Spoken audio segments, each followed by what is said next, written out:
ఓం గం గణపతయే నమః. ఓం శ్రీమాత్రే నమః. ఓం శ్రీ గురుభ్యో నమః.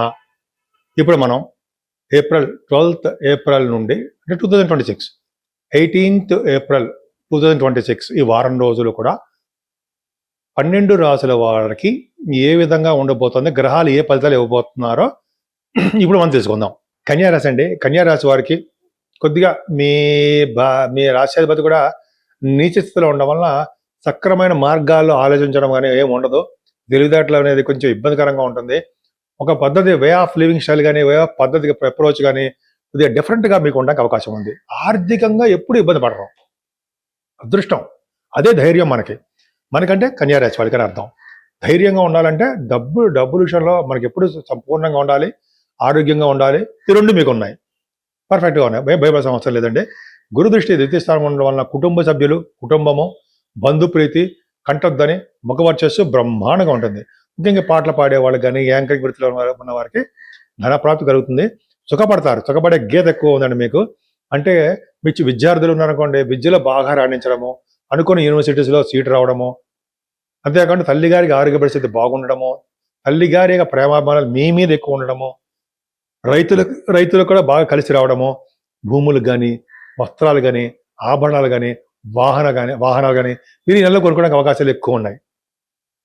అంతేకాకుండా రాహు ప్రభావం కూడా సక్సెస్ రేట్, కష్టపడి సంపాదించే ధనము, ధనప్రాప్తి, అదృష్టము, యోగము ఇవన్నీ రాహు అని జరుగుతున్నాయి. కానీ సప్తమ స్థానం డేంజరస్, అంటే బాగలేదండి.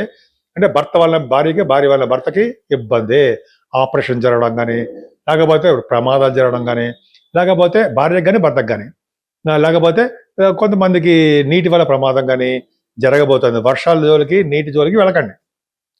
అలాగే మీరు భార్యాభర్తల దాంపత్య జీవితంలో కానీ చిన్న చిన్న ప్రాబ్లమ్స్ వస్తాయి. అండర్స్టాండింగ్లో ప్రాబ్లమ్స్ ఉన్నాయి. అంతేకాకుండా వివాహ శుభకార్యాలు చేయడానికి ఆలస్యం అయిపోతూ ఉంటాయి. రవి అష్టమంలో ఉన్న శుక్రుడు అష్టమంలో ఉన్న మంచిదే. అష్టమ శుక్రుడు మీ జాతకంలో ఉన్నా సరే జీవించి ఉన్నంతకాలం మీకు ఐశ్వర్యవంతులుగా ఉంటారు అని శాస్త్రం చెప్తోంది. ఖచ్చితం అంతే. పైగా మేషరాశిలో శుక్రుడు ఉన్నాడు, రవి కూడా మేషరాశిలో ఎగ్జాల్టేషన్ 12వ భావాధిపతి మీకు ఉన్నాడు, అష్టమంలో ఉన్నాడు. ఫారిన్ కంట్రీస్ తీసుకెళ్తుంటాడు. నాన్నగారికి కొద్దిగా చిన్న ప్రాబ్లమ్స్ ఇస్తాడు కానీ ఫారిన్ కంట్రీస్ తీసుకెళ్తాడు. అలాగే ఐశ్వర్యాన్ని వృద్ధి చేస్తూ ఉంటాడు. అంతేకాకుండా చిన్న చిన్న అనారోగ్య సమస్యలు ఇవ్వడానికి కూడా అవకాశాలు ఉంటాయి. మీకు ముఖ్యంగా భాగ్యాధిపతి కూడా బాగుండడం వల్ల మీకు వేద పండితులకి అదృష్టం బాగుండడము, అలాగే తీర్థయాత్రలు చేయడము, ఉన్నతమైన విద్య రావడము, అలాగే ఫైనాన్స్ రంగంలోనూ, విద్యా సంస్థలో ఉన్న వారికి డబ్బులు అంటే పేరు ప్రఖ్యాతులు రావడం జరుగుతుంది. మీరు చేస్తున్న ఉద్యోగాల రీత్యా ప్రయాణాలు ఉండడము జరుగుతుందండి. ముఖ్యంగా గురుడు కూడా దశమంలో ఉన్నాడు కాబట్టి మీకు విద్యా సంస్థలో పనిచేసే వారికి చాలా బాగుంటుంది. గవర్నమెంట్ ఉద్యోగాలు రావడానికి, అర్చకత్వంలో ఉన్న వారికి, అలాగే దేవాలయాలకి అధికారిగా ఉండడానికి అవకాశాలు మీకు ఎక్కువ ఉన్నాయి. ఎక్కువగా కష్టపడతారు. తీర్థయాత్రలు, అమ్మవారి దర్శనాలు చేసుకుంటారు. అందరికీ నమస్కారం అండి. నేను మీ డాక్టర్ వాడరేవు ఆదినారాయణరావు, ఆది ఆస్ట్రాలజీ. మీరు మీ జాతకాలు, మీ ఫ్రెండ్స్ జాతకాలు, మీ పిల్లలు కానీ, మీ దగ్గర ఉన్న వాళ్ళు ఎవరికైనా సరే జాతకాలు తెలుసుకోవాలంటే, జాతకాలు తెలుసుకోవాలంటే అర్థం ఏంటంటే చదువు విషయంలో కానీ, వ్యాపారాల విషయంలో కానీ, లేకపోతే మీ కుటుంబ సభ్యుల విషయంలో కానీ, లేకపోతే మీకు సంతానం విషయంలో కానీ, జాబ్ ఎప్పుడు వస్తుంది అనే విషయంలో కానీ, కొన్ని అన్ని రకాలైన విషయాలు మీకు జాతకంలోనే పొందుపరచబడి ఉంటాయి. వాటిల్ని తీసి మనం చెప్పగలగాలి. సో మీకు date of birth, time of birth, place of birth, ఈ 3 ఉంటే ఖచ్చితంగా దశలు, విదశలు, అంతర్దశలు, సూక్ష్మ దశలు వేసి అప్పుడు మీకు జాతకాలు చెప్పడానికి కూడా అవకాశం ఉంటుందండి.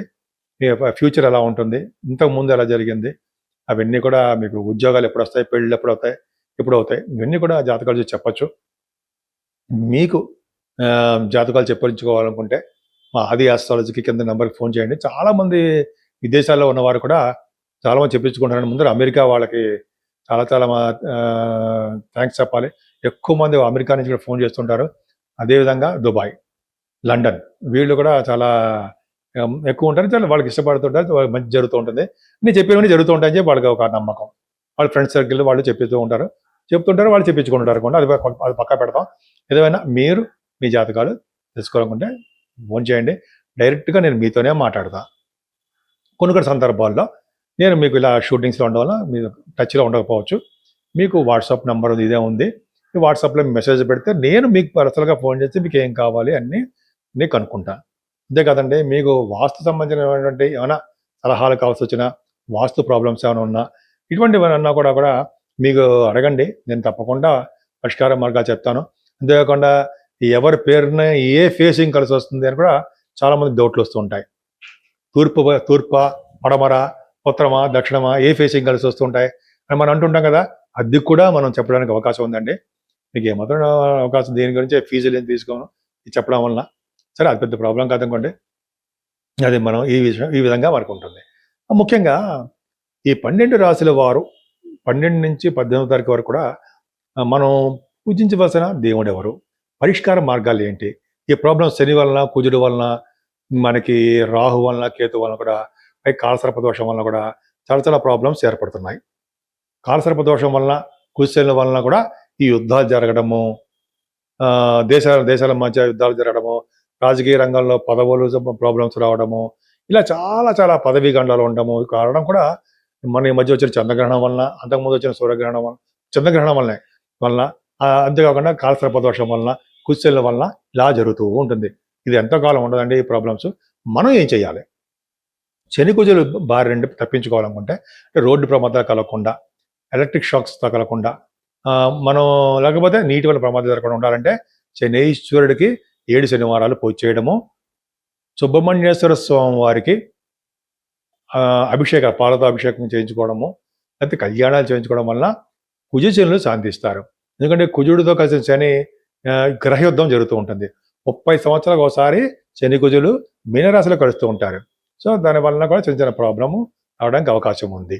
సో ఈ విధంగా చిన్న ప్రాబ్లమ్స్ వస్తాయండి. తర్వాత కూడా మళ్ళీ కలుస్తారు శని కుజులు మళ్ళీ నెక్స్ట్ దీంట్లో. ఏదేమైనా మీరు ఇబ్బంది పడకుండా దేవుడి యొక్క దర్శనం చేసుకోవడము, సుబ్రహ్మణ్య స్వామి ఆరాధన చేసుకోవడం జరుగుతుంది. అందుకే ముఖ్యంగా మనకి 18వ తారీఖు నుంచి వైశాఖ మాసం వస్తుందండి. వైశాఖ మాసంలో కూడా చాలా దానాలు చేస్తే చాలా మంచిది అంటూ ఉంటాం. ముఖ్యంగా గొడుగు దానము, మంచినీళ్ళు వాటర్ దానము, అలాగే చెప్పులు, ఈ 3 మర్చిపోకూడదండి. వాటరు, చెప్పులు, గొడుగు ఇలా చేయడం వల్ల మనకి, మన భావితరాల వాళ్ళకి, మన పైన ఉన్న లోకాల్లో ఉన్న వారికి, వీళ్ళందరికీ కూడా మంచి జరగడానికి అవకాశాలు ఎక్కువ ఉంటాయి. సో అది పక్కన పెడితే ముఖ్యంగా 17వ తారీఖు కూడా అమావాస్య వస్తుందండి. అమావాస్య పూట చాలా చోట్ల దుర్గా అమ్మవారికి, ఆంజనేయ స్వామి వారికి అలాగా హోమాలు జరుగుతుంటాయి అమావాస్యకి, పౌర్ణమికి. వైశాఖ మాసం ముందు వచ్చే అమావాస్యకి చాలా పవర్ ఉంటుందండి. ఒక్కసారి మీరు దేవాలయాలు సందర్శించి అది ఏదైనా పూజలు చేస్తున్నా, చండీ హోమాలు చేస్తున్నా తప్పకుండా మీ పేరు ఇచ్చేసి, మీ కుటుంబ సభ్యుల పేరు చెప్పేసి చేయించేసుకోండి. అద్భుతమైన ఫలితాలు. ఈ కుజశనుల వలన, నవగ్రహాల వలన వచ్చే దోషాలు చాలా మటుకు పరిహారం అవడానికి అవకాశాలు ఎక్కువ ఉన్నాయి. అంతేకాకుండానండి ఈ నెలలో కూడా మనకి నరసింహస్వామి జయంతి వస్తుంది మనకి. అంతేకాకుండా ఆంజనేయ స్వామి వారి యొక్క జయంతి కూడా ఉంది నెలలో. అంతేకాకుండా మనకి సింహాచల స్వామి ఉన్నారు, నరసింహస్వామి, ఆయనకి కూడా వస్తుంది. అంతేకాకుండా అక్షయ తృతీయ, సింహాచల చందనోత్సవం అంటాం, మర్చిపోతూ ఉంటాను. సింహాచలం చందనోత్సవం అంటే స్వామివారికి చందనం పెడతారు. అది తొలగించిన తర్వాత స్వామివారిని చూడవచ్చు, విష్ణువుని, నరసింహస్వామి దర్శనం చేసుకోవచ్చు. అలా దర్శనం చేసుకోవడం వల్ల అక్షయ తృతీయ అంటే 20వ తారీఖు వస్తుందండి. అక్షయ తృతీయ రోజు బంగారం కాదండి, మనం చేయవలసిన దానాలు అక్షయంగా పెరుగుతూ ఉంటాయి. ఏ దానం చేసినా సరే, బట్టలు కానీ, మంచినీళ్ళు కానీ, ఇంత చెప్పినట్టు గొడుగు కానీ, పాదరక్షలు కానీ, ఒక సద్బ్రాహ్మణి పిలిచి భోజనం పెట్టడం కానీ అలాగా చేస్తూ ఉంటే దానివల్ల వచ్చే ఫలితాలు అంతా ఇంత కాదు, అక్షయంగా మనకి వస్తూనే ఉంటాయి, పుణ్యం వస్తూ ఉంటుంది. సో ఈ విధంగా మన చేసే పుణ్యం మన భావితరాలు, మన తర్వాత వాళ్ళకి కూడా అద్భుత యోగం కలగడానికి అవకాశం ఉంది. కాబట్టి మీకు తోచిన దేవుణ్ణి పూజించడం, అంతేకాకుండా మంచి దానం అనేది మర్చిపోకూడదు. చేయడం వల్ల సకల శుభాలు కలగడానికి అవకాశాలు ఎక్కువ ఉన్నాయి.